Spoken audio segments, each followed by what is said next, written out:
এক মহিলা প্রশ্ন করছে ডক্টর জাকির নায়েককে, আচ্ছা আপনি তো বললেন হিন্দু মুসলমান খ্রিস্টান বৌদ্ধ সব ভাই ভাই, তো সব যদি আমরা ভাই ভাই হই, আমি তো হিন্দু, ওই মহিলা বলছে আমি তো হিন্দু, তা আপনার মক্কা মদিনে আমরা যাইতে পারি না কেন? এটা কঠিন প্রশ্ন। আমি চিন্তা করলাম কি জবাব দেয়, আমার কাছেও জবাব আছে, কিন্তু উনি কি বলেন সেটা শোনা দিতে। উনি জবাব দিলেন, বোন আপনার বাড়ি কই? কই তো ইন্ডিয়া। জন্মস্থান কোথায়? এখানে। আমার জন্মস্থান এখানে। আচ্ছা বোন আপনি কি জানেন যে ইন্ডিয়ায় এমন এমন জায়গা আছে যেখানে এখানে জন্মগ্রহণ করার পরেও সে জায়গায় আপনি আর আমি যাইতে পারি না, এরকম জায়গার নাম জানেন? কোন এরকম জায়গা থাকবে কেন? আমি ইন্ডিয়া জন্মগ্রহণ করছি, সব জায়গায় যাইতে পারি। উনি বললেন মোটেই না, এখানে এমন এমন জায়গা আছে যেখানে আপনি আমি প্রবেশ করতে পারবো না, তার নাম ক্যান্টনমেন্ট। ক্যান্টনমেন্টে আপনিও ঢুকতে পারবেন না, আমি ঢুকতে পারবো না।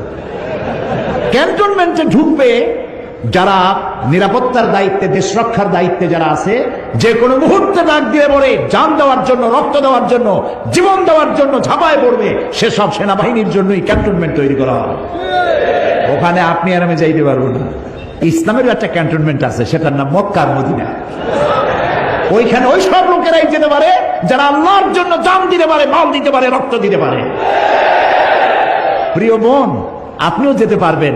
আপনার পাসপোর্টে একটা ভিসা লাগান, ভিসার নাম লা ইলাহা ইল্লাল্লাহু মুহাম্মাদুর রাসূলুল্লাহ। কালকে আপনি মক্কা মদিনা চলে যান।